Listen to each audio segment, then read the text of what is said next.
Recording in progress. Hello, ladies and gentlemen. Sir, thank you for having me. Yeah, welcome, Marcus. Yeah, thank you. What are we going to be talking about today?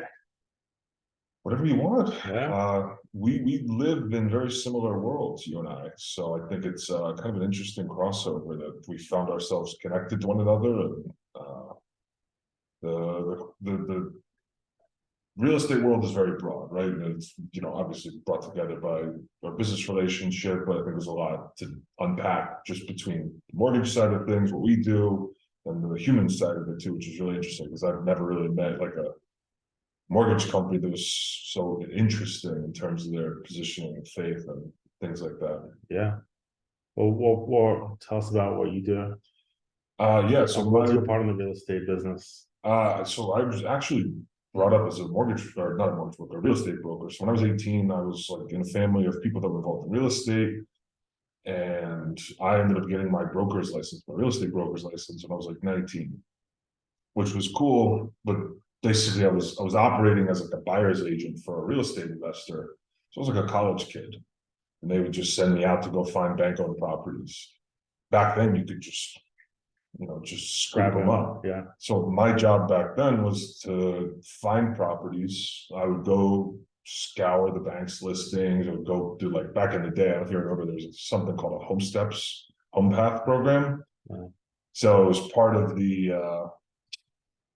repositioning of assets, right? When they got foreclosed on, Fannie Mae and Freddie Mac took them over.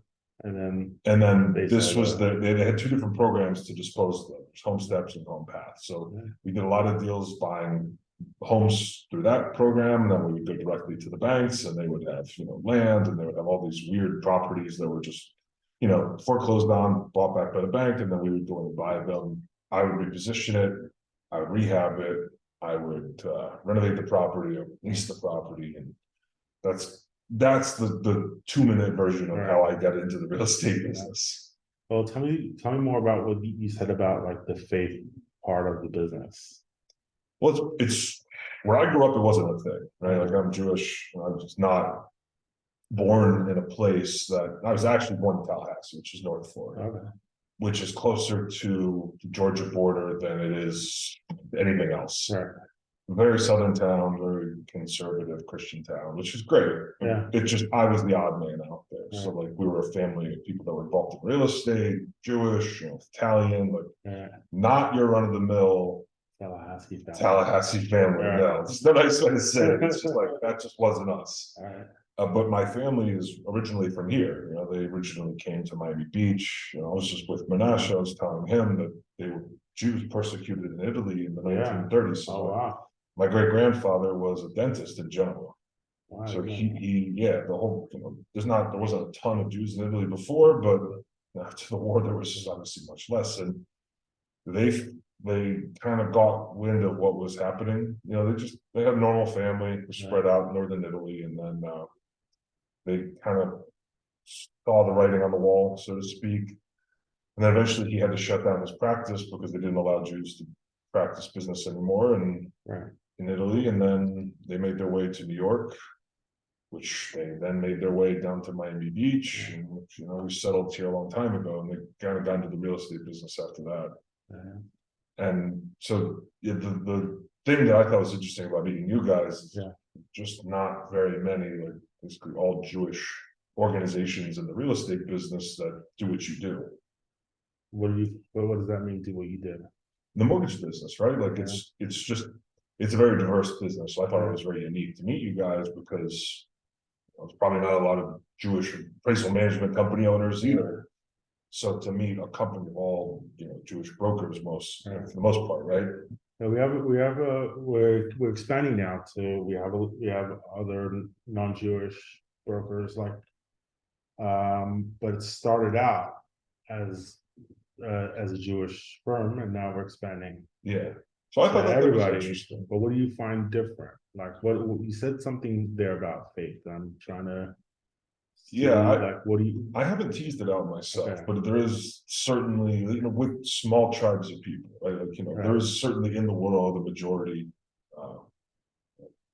Christian groups, right? And what does it mean to you to have faith in the business and the work that you do? But- You feel like you're doing God's work in a certain sense? Honestly, I don't think about it like that. Okay. I think about it as like I have like Menashe and I were literally just talking about this on the way out Okay. here.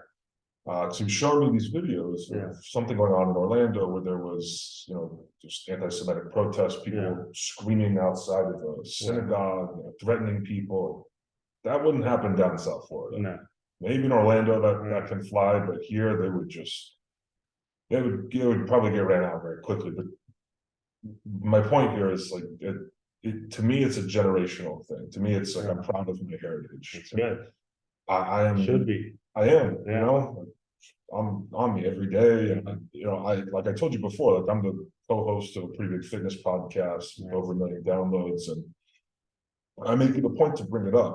I make it a point to tell people that like, this is who I am, because I feel like I have a long history of people behind me that have gone through a lot. It's just because like I grew up with my grandfather. My grandfather was a kid in Italy in the 1930s. He saw the rise of fascism. He literally saw the Nazis. Half of their family got taken to death camps. I've been to death camps. I mean, I've seen this stuff in person. So what it means to me is upholding a legacy and representing my family, representing the faith that is a product of, right? Because so much of my story as a person, so much of my family's story as a person is built on these events that most people don't give a shit about. Most people don't care about. They take survival for granted. Sure. And it's a scary thing in the modern day because we live a very comfortable life. We're just having this conversation outside, and Mahesh just telling me his kids sometimes they'll complain if the Wi-Fi goes out, which is funny, but like, okay, 80 years ago, what was the hardest thing in my grandfather's life? He ended up in Morocco. They ended up leaving Italy. They escaped to Morocco and they stayed there for a year. And Miami Beach happened to be one of the safe places for Jews back in the day. So they ended up settling here. And it still is. It's a thriving community. Yeah, it is. And I just think this needs to be on the forefront, for the people that are of the faith. Like I think there's an obligation to uphold the story. Yeah, it's not just the Jewish faith; it's people of all faiths. So that is very strong part of what makes you who you are. But we're part of a group that has basically gone through diaspora for the years. Like the Jewish diaspora is one. There's many other examples out there, but when you connect with those people, it's interesting. So I found that there to be just even some commonality at the forefront of it's a basic thing, like some people, they're from the islands and they're connected with other people from the islands, or different nations that are very small. But I think the Jewish tribe is another one that's very interesting because you can bond very easily over something that is shared between the two of you. Yeah, some dark Jewish humor. We'll maybe save that off the Yeah, absolutely. But that's part of it, like we have a sense of humor. Yeah, that's what you have to. Yeah, you have no choice. No, it's like a survival tactic. Yeah, and there's you can just laugh at it. Yeah, most of it. Yeah, some of it dark. Yeah, you can't go too dark on it, but I think you're right. I think you have to have a certain perspective. Humor is good because it helps you look at what you could have potentially thought as negative, but see a positive. Turn that into a positive. And it's true. Even like when times are tough, you make somebody laugh, and they forget about that kind of thing immediately, and they can change the perspective on certain things. Yeah, which is great. It is. Tell us a good joke. Like what comes to your mind? No, I've got nothing. No, I'm terrible at it. But tell me about appraisals. Oh my God! It's like, tell me why is it important to someone who's buying a home? What does the appraisal mean to that? So the way I always start this off is like, what do you do when you build a house? You ever built a house? No. Do you know the process of building a house? Yes. Just very generally, right? Yes. Like, first thing you do is you clear the land. Demolition. Yeah, you make sure the land's ready to go. The second Foundation. thing you do is you build the foundation, you Yeah. build the structure, but.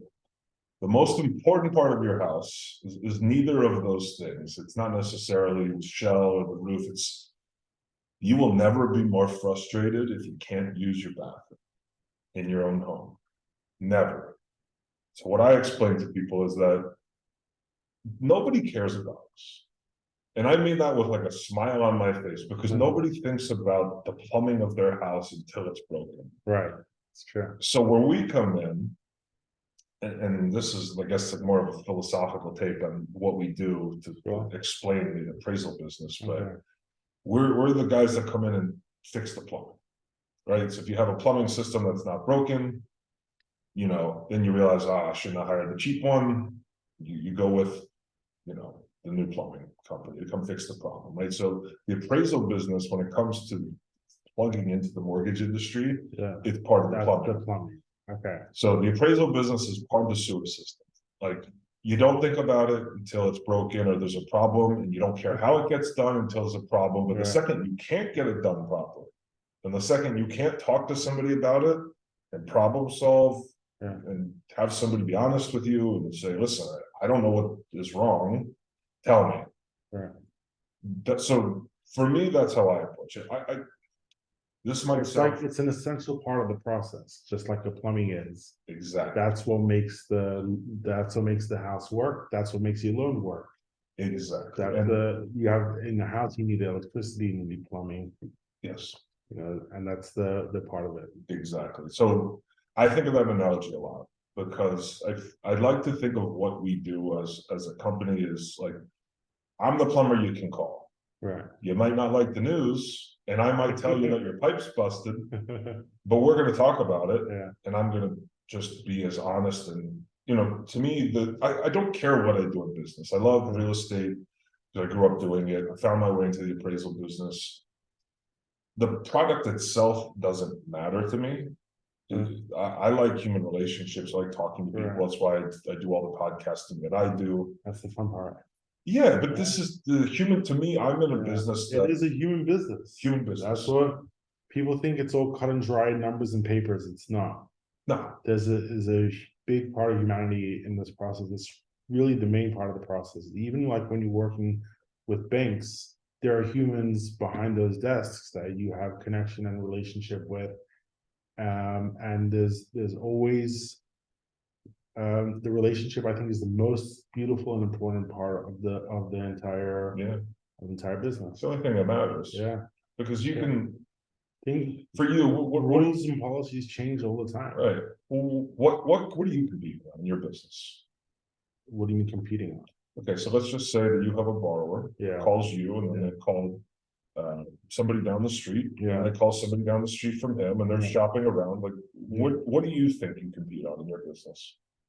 It's what's my competitive advantage? No. What like competing with being good. What is the competition like? So, like, are they shopping you for what? Well, people shop for price or service. Okay. What do you think it usually boils down to? In the clients that work with me, it's about getting the deal done in the most advantageous way possible. So in 3 words, I really care. Okay. So I will do everything necessary it takes to give you the most advantageous position to buy a home. And I've gone through great lengths that no one else would ever think of doing. Other mortgage brokers or other bankers would tell you you have 0 chance. And for me, that thought never occurred to me. There's always a way, and there's always a way to do this in an advantageous position. I do whatever it takes. And a lot of times, my favorite part of it is actually the journey of faith. When someone's buying a home, they initially think maybe I could do it, maybe I can't. I don't know. There's doubts, and to put down that deposit and say, you know, I'm doing it. Come, hell or high water, I am getting that house. I trust the one above, and I trust the process, and it's gonna happen. and seeing even if there are the bumps in the road, but to overcome that with positivity. Yeah, and I like your approach to that, by yeah. the way. And there's It's not, refreshing. yes, it is. It's really beautiful, and you know, just it's as easy as just taking words out of your dictionary, like the word no, for example. You can replace it with a how, Sure. or as a stepping stone to the next yes. You know, Sure. it doesn't have to have such priority in Yeah. your. As long as you keep reality in mind, like Yeah, yeah. you're not gonna tell somebody who makes 50,000 a year they're gonna buy a $10 million house. No, we do a thorough underwriting that's a pre-approval. Absolutely. And it boils down to what you can afford monthly. And if you what you can afford monthly, there are several banks that can accommodate your financial situation. What do you think is the most rewarding part of the entire process when it comes to like the human connection? Like why do you care so much about the human connection? Because the mortgage industry is a lot of like, not robots, that's a bad way to phrase it, but there's a lot of like, you know, just ticket takers that just all they care about is getting the deal done. You seem to think differently than that. So Yeah, why do you feel so fulfilled by that? well, yes, the priority is to get the deal done, but Mhm. how you get it done is an art. So tell me about Okay, it. so um, there's let's say the client Mhm. perspective. He's a human being that is making an investment on himself and his family in purchasing his house. He's decided Mhm. now's the time to invest in myself, into my own future. Even before you buy any investments or do anything, you invest in yourself. It's the most important investment in your life. It pays the best dividends. Absolutely. So somebody that has made that commitment, I'm equally as committed to making sure that becomes a reality. Do you know why though? Why? Well, why do you give a shit? Because I experienced it myself. Okay. Okay. So tell me about that. So That's actually a very good reason.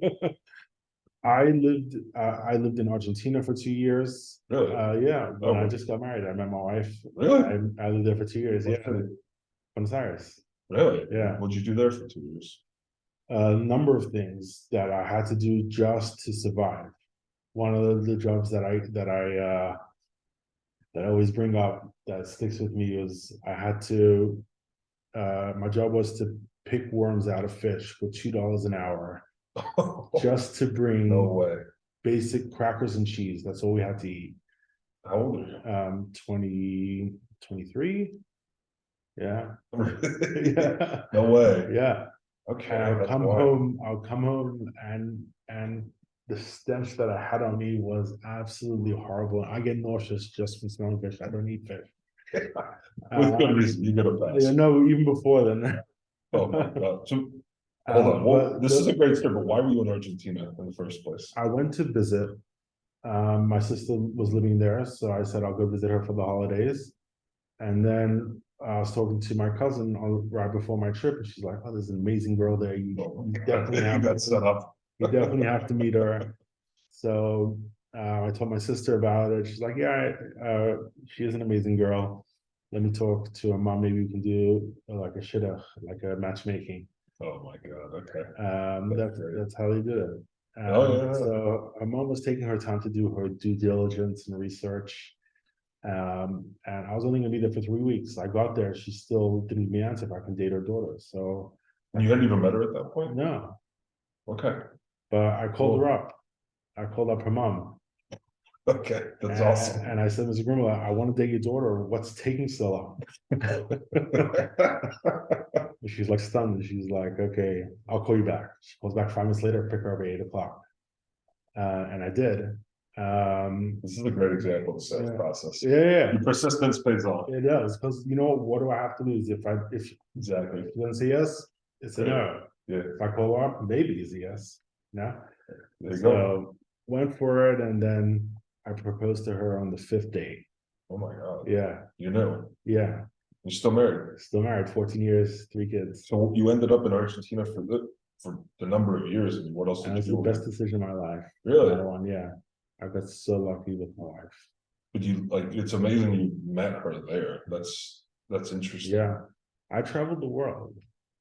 I'm aware. Yeah, and I Your like work- seeing different perspectives, different people, different. So can we talk about cultures. that a little Yeah, bit? sure. Because I think that's a really important thing, and I like to bring that up with people all the time, because I've traveled very, very extensively myself, and I always do, like, going to Colombia next month for 2 Oh, weeks. nice, that's cool. I'm going to Turkey in June, and, you know, like, I make it a priority, because to me, like, as long as I get my work done and I'm Yeah, available to people, my clients, I think that having that ability to travel is the most enriching investment in yourself you can make, because I've it is, learned because it so opens much. up your eyes to different, different people, different lifestyles. Yeah, And sometimes you get to appreciate where you are a lot Oh, yeah. more. like, funny example, we're bringing faith into all this, and, you know, we're both Jews, so Yeah. this is a funny story, not funny, but it was an interesting story we took our honeymoon in Istanbul, Oh, right? nice. Which is a secular country, but predominantly Muslim. Yeah. So while we were there, my wife, I didn't know this, but it turns out that Istanbul, over the years, was one of the safest places for Jews. And they were actually a place of refuge for Jews during the Spanish Inquisition. Oh, wow. And the Ottoman Empire was very welcoming. It provided safe haven for Jews all around the world. And there was a beautiful temple right by our Airbnb that we were staying in. We Wow. went and visited, and That's so interesting. I didn't know that. I didn't know that either. Yeah. But it turns out the Turkish people were very hospitable, Wow, and they were that's very beautiful. welcoming to the Jewish faith for thousands of Yeah, years. well, we worship the same God. I know. Yeah. No, We're but it cousins. was cool. Yeah. You wouldn't think that, right? Because when you go to a place and you see minarets, Right. like, I don't know if a lot of people think this way, but, you know, there can certainly be some distance between the faiths. Right. You know, we're all brothers from the same place in my head, That's true. and it's hard. Yeah. But it was Well, interesting. It's good to see what we have in common Right. and how we can Turns strengthen out each there's a other. lot. Yeah, it It is. turns out that, Yeah. like, a lot of people found safe haven there in Yeah. what now would be presumed to be a Muslim only country, but that's not necessarily the case. Yeah. So through travel, I found that, you know, there's roots all over the world that we don't even know about. There is. I grew up in Australia. You know that? No. Born and raised. What? Yeah, What city? Sydney. Where's your accent? I lost it. I'm American now. Oh my God. American. So you're from Sydney. Yeah, from Sydney. Born and Come on. raised. What Yeah. group? Bondi. Oh, come on. Yeah. Really? Yeah. All right, so You been there? no, but Okay. so I've been a powerlifter for several years, 7 years, 6 years now. My coach lives in Sydney, Yeah. and his gym's in Merrickville. Oh, very nice. So how did you where? So back up. Okay. You're from Australia. Yes. You're Australian. Yeah. How? And how did your family end up there? Well, my dad is from Israel originally. He's 7 generations from Jerusalem. Oh, whoa. Yeah, and he was sent by our rabbi, the Lubavitcher Rebbe, to Australia to help strengthen the Jewish community there. No shit. Yeah. That is wild. You want to hear a wild story? Please. I'll tell you a wild story how I was born. Not Okay. not Sure, like yeah, detailed, not, yes. not that. Like Okay. my mom had her first 2 kids. They were C-sections, and the doctor said if she were to have another pregnancy, her chances of surviving the birth are slim, very slim. She's at very big risk. She could die if she gives birth again. She went to the rabbi, and the rabbi at that time was encouraging families to have at least 10 kids. She's like, "What about my 10?" And the rabbi said, "You're gonna surpass that, and with that, you're gonna have more than 10 kids." And with that faith, like, her next pregnancy, her next childbirth was a natural birth, Wow. and the one after that, and the one after that, and the one after that, the next 11. How many brothers and sisters? I'm one of 14. Oh my. Yeah, goodness. I'm number 7. A lot of Jews in Australia now. I think we're the second biggest family in Australia. Jeez. Wow. He was serious. Yeah. Go, Yeah. put our people out there. Yeah, It's and incredible. yeah, it's the first commandment: be fruitful and multiply. And I guess my parents took it seriously, but my mom, that amount of faith to just risk your life just to bring another kid and another one, etc. Yeah. That's, you see God's blessing in that when you make the you make the decision, you will have God's blessing. And that's why I'm alive today, because she didn't stop it. She didn't say, oh, I can't have any more. She didn't accept that. She had faith. That's, well, congratulations. Yeah. Very happy to hear that. That's incredible. And like, so what was it like growing up in Australia? What was it like your Well, life I don't know if I had the average Australian upbringing with all the siblings. No, probably not, but you still grew up there. So what was Yeah. it? How long did you stay? Till I was 14. Okay. And then you came to the US? No, then I went to study abroad. Okay. I flew to Israel for 2 years. Actually got to that flight was a crazy flight. It was Sydney to Auckland to Singapore to Bangkok to London, Greece, Rome, Israel. What? Yeah. Who booked your flight? Travel agent. I said, "What's the cheapest flight to get me to Israel?" Oh my God. $600. Got that. Wow.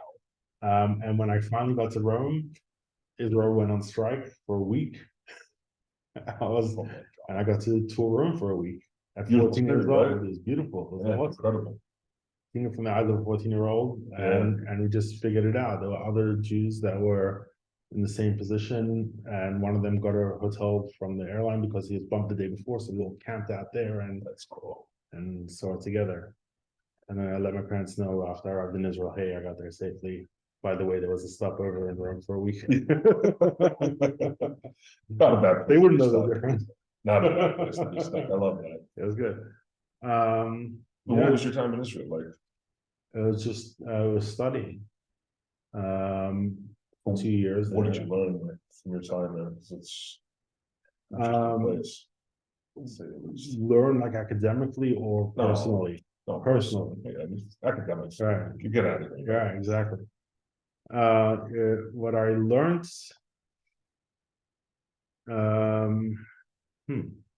it's a good question. What did it mean to you then? I was 14 years old. And it was my first time really being exposed to my Jewish identity, like and the spiritual sense of things. And the part that I excelled in was something called Miftzayim. Okay, and you know what it is, but I haven't explained it to you yet. Not yet. It's we go out on the street to like the malls and the shopping centers once a week on Friday, and we ask other Jews if they want to put on tefillin. Okay, we learned that at 14 years old to go and feel comfortable approaching people and welcoming them to connect with God instead of being in our little shells and studying. And that I was in charge of that whole program. I'd arrange the buses, Like that. It's okay. You did it to me too. Yeah, that's right. Which is actually a beautiful experience. Yeah, tell me about that experience. Honestly, I haven't read from the Torah in a long time, especially that my Hebrew is so rusty. Right. I don't really remember much of it. So it's nice to actually like feel reconnected. You remember I came here for a business reason. Yeah. And what I got, I cared less about that at the time I left. This is actually a beautiful experience because I haven't done this in so long. And I'm very open about it. I grew up in a reform, right? You call yourselves reform, branch of Judaism, whatever you want to call it. I just consider it to be Jewish, right? And to me, it was empowering because I feel like I have like a historical responsibility to carry on this identity. Like I take that seriously. Like I feel like there's been a lot of maybe like a step away from that in a way. There's been maybe a reluctance to identify as a Jew in the modern era because there's been an uptick in anti-Semitism and violence. And I do my best every day to, whenever I have the opportunity, I feel like I'm out there just shoving it in people's faces. But when we talk, I make it known. I make it known that, this is where my family comes from, and this is who I am. I feel like I carry that torch in a way. When you carry with pride, you'll see there's less anti-Semitism when you carry with pride. When you respect yourself, other people respect you too. I and respect think others. that could be the case at some point. Right now, it feels like that's not true. Right. It feels like there's a lot of hatred out there in the world. That's pretty general though, because some people operate out of hate, some people operate out of love, some people Yeah. have respect. It's not the whole world is like that. No, it's just maybe there's more on the surface now because of social media, because Yeah, of access. because they point that light, they post whenever there's something attack or they Yeah. that's where you focus your eyes. But there's a whole nother world of beauty. Yeah, for of sure. people filled with love, respect, and And that's why I like, try and bring it to the forefront. So yeah, you don't want that. You don't want the voice to be the news. You want the No. voice to be like the person you know. So with the other voices I have through the podcasting world and social media and things like that, like I do try and make a point of it. I try and show that I'm proud of that Yeah.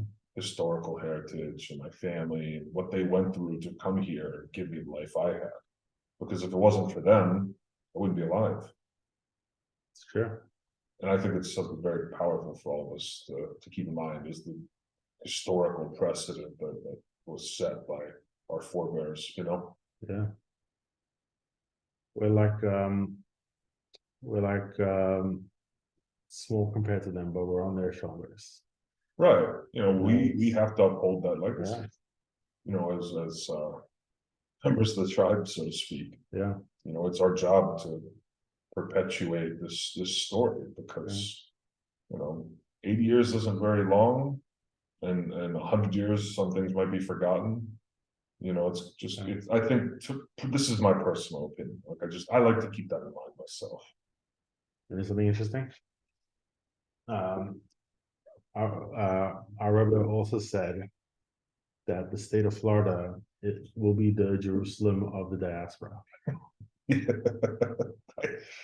You trust me, you go down to Miami Beach on a Friday evening, and I don't know if the future tense is even applicable anymore. But we see it a lot more after COVID.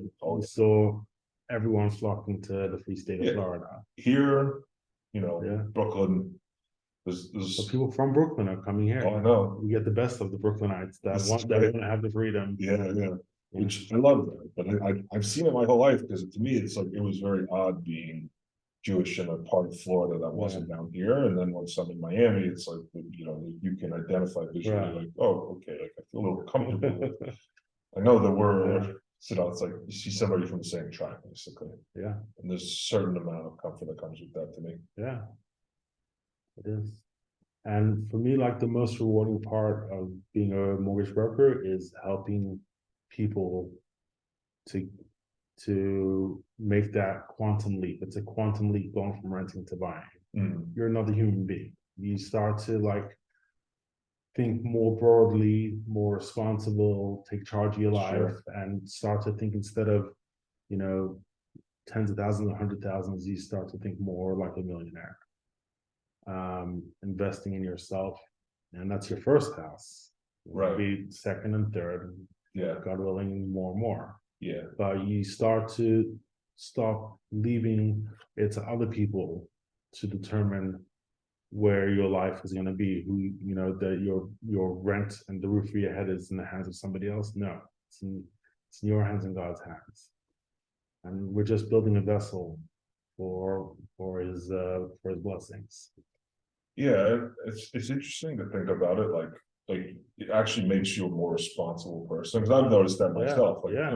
Like I can't just do something stupid with my money. We have a mortgage. Like we own our house. Like we have to pay for that. Like you can't just go around buying Rolexes every week. Like no, you have to be responsible and think about it. Like it's one of the big things I did during COVID. Like we bought our house in March of 2020, February 14th, 2020. 3 years ago. Okay.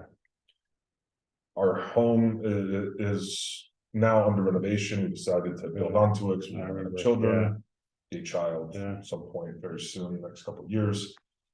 But that's another financial obligation. We spent a lot of money to do that, but it's with this very specific purpose in mind. Like we want to have a child.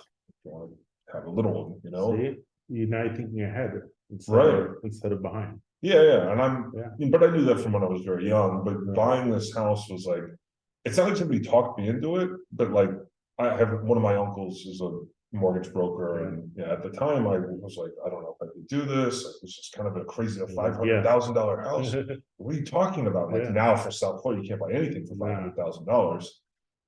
But it made me think like, okay, like we're gonna establish a house, and my wife, we weren't even married at the time.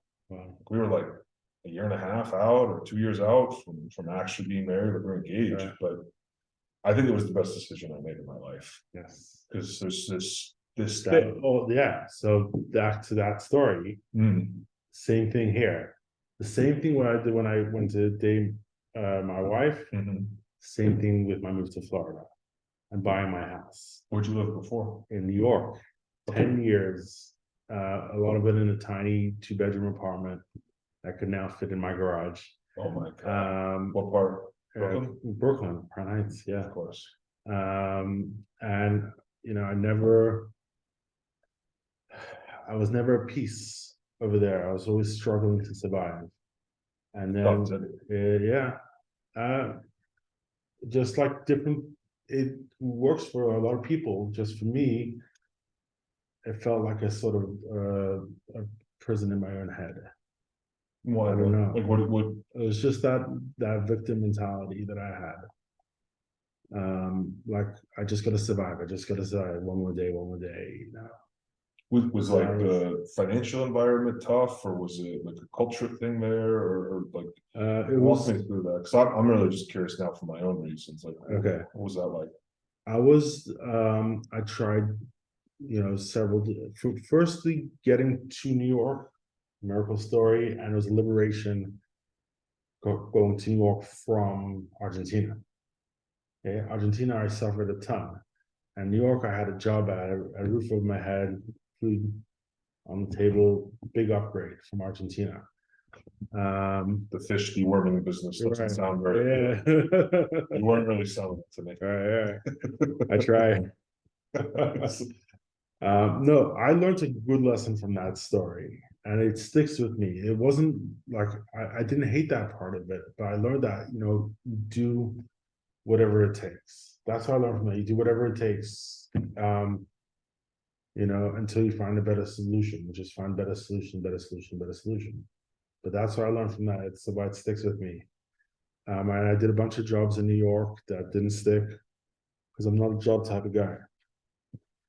You know, I don't. Clearly. Yeah. Neither am I. The 9 to 5. It actually was 7 to 5. I had to take a train for an hour and a half each way to Washington Heights. What were you doing? 3 trains. Just a store manager for apartment building supplies. Okay. Not something I'm greatly passionate about. Had a good time though. Sure. I learned how to wake up exactly when it was my stop to the train. Oh, really? So you figured out how to nap from the moment you got on there until you got off? Three trains. I had to switch. Yeah. That sucks. Yeah. You had to get up at 5 o'clock every morning just to make it there. But it was an experience, and I learned from that. I didn't find it punishing at the time. I was grateful because fish, worms, That's like a train all day long. Yeah, no problem. And then I got into credit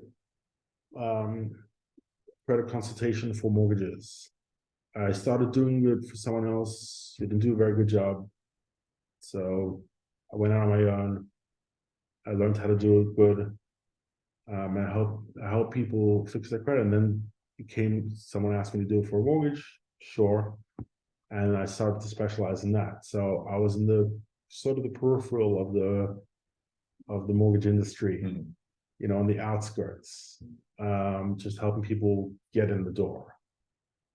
I'm saying qualify, help teach them about their credit, help them improve their credit, et cetera, et cetera.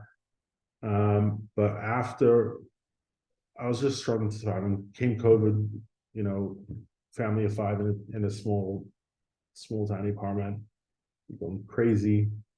I had just enough money saved up And my friend called me up, said, hey, there's a house off market down the road from me, grab it. In Florida. Here in Florida, yeah. Where'd you buy it? What do you mean? What city?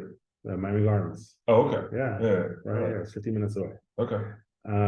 This is in February 2021. So you got, yes, Yeah, 2.6, 2.7. close, 2.875. Woo! That's good. You can never sell that. 444,000, Oh my God. 3,000 square foot house to the pool. 6,000 square foot. 2.875 mortgage. 2.875 mortgage. I'm so sorry. Yeah. What a rough deal you got. I know, but you know what? I did at the time. I didn't look at it as a deal. I put all my money that I had in savings just to the closing. I didn't know how I was going to pay even the first mortgage Really? payment. I just said, I'm doing it. It's getting done. I didn't even see the place. My wife said, there's no way you'll go into contract without me seeing this. I sent it to Miami to see the place. She thought she was seeing it, but the contract was signed already. No. Yeah, honey, I'll wait. Reality. I'll wait. Yeah, here you are. And we did it. And thank God, like I have paid the mortgage has been paid up until it's current. Yeah, and it is since then I've just been another different human being. I said, no, enough being on the peripherals. Let me get into the heart of it. I have a mortgage to pay. Let me make sure I have that ability to do that. That's when I started with the A-Star, the mortgage firm. Mhm. I started being a broker because anyways, I got licensed,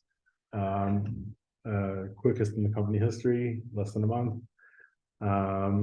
When I set my head on something, this is what I realized I look at my successes. Okay, finding my soulmate, finding my soul house, making that move to Florida. Anything good that happened in becoming a mortgage broker, anything good that happened that there were major shifts in my life, was because I had the end goal in my head and nothing was going to stop me. Nothing. What do you attribute that to? What? You think you were born with that, or do you think it was? No. Did you learn it over time? You're just fed up with bullshit. All my failures led me to that, to that mindset and my upbringing. Yeah. But I went through so many failures, So there were times I was just crying on the street and didn't know where my next meal was going to come from. And someone gave me a sandwich, and I was grateful for that. Wow. There was times I just gave my last dollars to just to help feed someone else. But there were times of struggles, times of strife, times where like I would finally get a new job and a month later they'll say, no, you're not the right fit. And just ups and downs, and went through a lot of failure to reach this. It wasn't on purpose. Yeah. It just happened when I was young with my wife, and it took me 10 years to my next success. Or But people 12 don't look at years it to my like next that these success. days. I think the conversation's a little skewed with most people. Well, Because they think that success happens very quickly. They think that it could happen in an instant.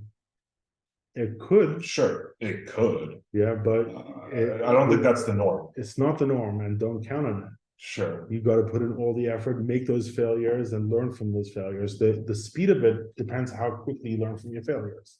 If you're going to get stuck in the failure mindset and you fail again, it could take you 12 years to your next success. Yeah, and I think, or you can learn from my failures and just have it.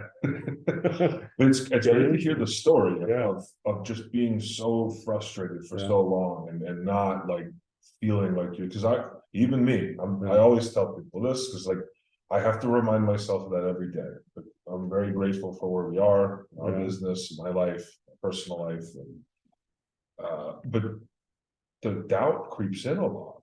There's no way around it, and you have to learn. Like, all right, if you feel this way, you feel like you're not confident in what you're doing, or you're unhappy, like think about it like in perspective of like, where did you come from? And my wife always reminds me of this because when she first met me, I was like renting a little room from somebody. And there was a pig, literally a Right. pig living in the Wow. house with us. Wow. It was bizarre. I don't know why she decided to marry me, but she's like, well, you don't live with the pig anymore. Right. We have a house. Yeah, Like, true. isn't that cool? Yeah. And I'm like, oh yeah, that's actually a pretty good Yeah. point. No pig. I got a house. We have a car. Like, Yeah. we So travel. the pig is similar to the fish. Like, yeah, no fish, we're good. Yeah. Yeah, I had this angry Yeah. little potbelly pig living in the Yeah. house. Don't ask me how I ended up in a house with a pig, but I did. Right. Yeah. So that that the doubt is some, like, you can choose what you think about. You can't choose what pops into your head, but you can choose what you allow in that brain space. Right. Are you So- gonna let that fear run on the Yeah, treadmill? exactly. Or you like, What are you gonna do with it? You can throw it in the Yeah. garbage. You can You you can do can something productive with yeah. it. Sometimes Instead. I just hand it to God. Say, Yeah. you know what? You're better equipped to deal with worry and Yeah, stress. figure that out. You know, you take that. I'll just do what I'll just show up. Because you know that there's certain Sometimes things- all it takes is just to show up and do Yeah. your part. Exactly. Sometimes it's just like removing the dirt and just allowing God into your life. You know, there's only so many things you can control, right? It's true. And if you get stressed, as we all do, probably Yeah. every day, Yes. like I think that you have to train yourself to learn, like, Yeah. this is not productive. Right. Like, I get it. I'm stressed out by this thing. Great. Yeah. You put it in a place. Yeah. What can I do to move on, be productive? Like, what's the smallest thing I can do Yeah. to chip away at that? Right. Well, for me, it's helpful just to like grab that stress and hand it over. Great. Just That works. it works for me. Yeah. I got here. You got this. Yeah. But keep learning. Doing a positive message. Yeah. Here, here's the worry, God. You're here. You send them an email. Here you go. You got this, man. God. Figure this out. I don't know anything. But I think that's important, right? Because like Yeah. your way works. And It for does. some people, It like for me, works. like I'll go take a walk, or I'll go walk Yeah. my dog, or I'll try to breathe, or whatever the thing is. Like, for me, it's always been going to the gym. I'm sure you can't tell, but Yeah, I don't know. My wife complains that I'm out of shape. I told her round is also a shape. round is also a shape. Yeah. I'll tell your doctor that. He might hit you in the head. But it's important to, like, I don't think life gets any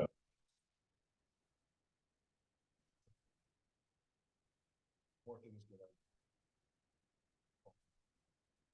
there's a lot to be said for that. But I think the important thing is learning how to cope with stress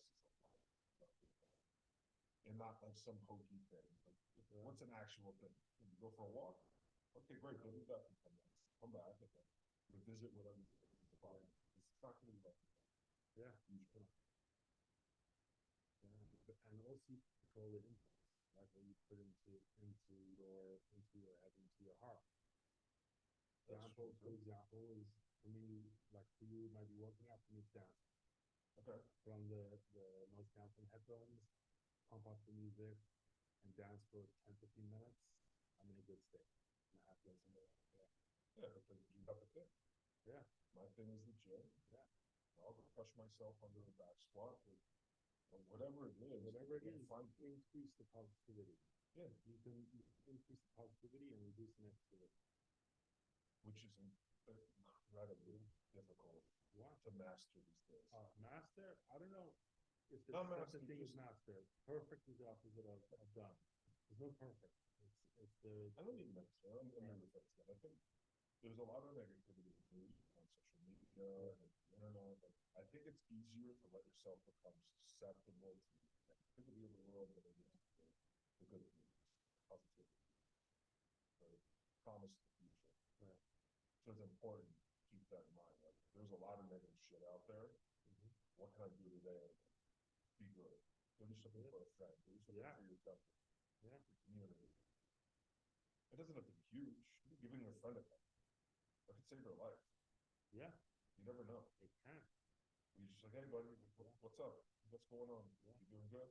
Like, you show people you give a shit. Yeah. And especially in tie that back to shows yourself. Yeah, absolutely. But in the business world, like a lot of what I do, my approach to things is usually not going into sell unless it's like a little cold sales technique and I just sell. Usually, like I want to develop it. Yeah. Don't expect anything. Right. And if that happens, that's great. Right. And if not, and I've met somebody cool. Yeah. And maybe one day that'll work. Yeah. But I think operating in a business space, same way you would with your friends, as much as you can, like reasonably. Hey, what's going on? Checking in on you. Like, everything good? That's good. You need anything? All right, cool. But then always remember, for you, like, Mendy, right? Like, you're buying a house. I'm gonna call Mendy. Yeah.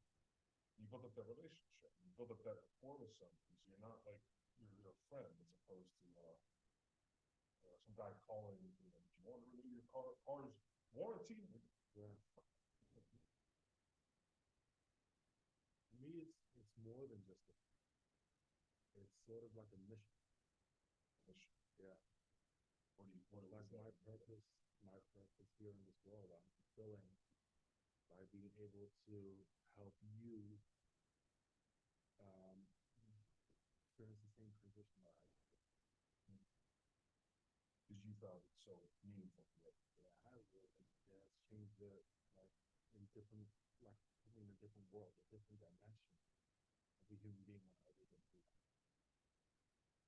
And clearly that's translated into your passion for it. Yeah, it's the human part that really works. That journey that I have with each of my clients, it's a journey of journey of transition from doubt to faith.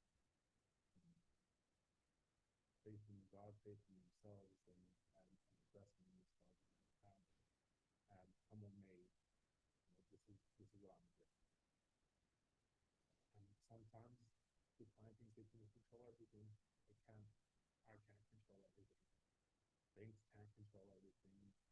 The credit bureaus can't control everything. But you know, I leave that worry up to the one above. Sure. I leave the outcome up to the one above. That's one thing I learned in my journey with you. Yeah. With when we had an issue with the or a challenge that we had to work on the appraisal. At first, I'm like, oh, it's going to change. It's going to be different. But then I resolved, you know, not to be invested in the outcome, just be invested in the trip. Yeah, and like what? So that journey, what did you learn from that? Especially in this circumstance, because like we're so familiar with what happened.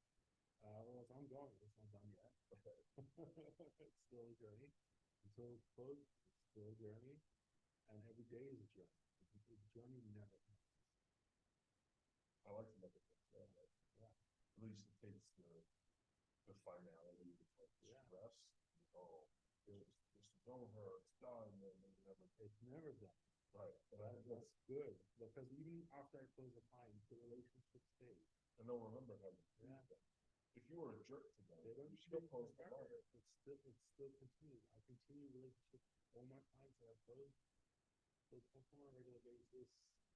You know, see their kids growing up and help them with whatever it is, challenge they can go through. No, always. Yeah. It's something that you have to remember. It's something that's just there. Yeah. You know, the journey. And it's a good way because you don't stress about taking that stress out of the outcome, like what's going to happen, what's going to be. Don't worry about it. Just enjoy the journey right now. I love that. Yeah. That's good. That's one thing I like to make. Yeah.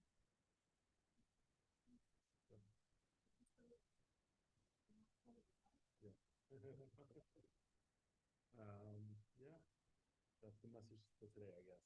I think that's a beautiful place to end it. Yeah. Thank you, man.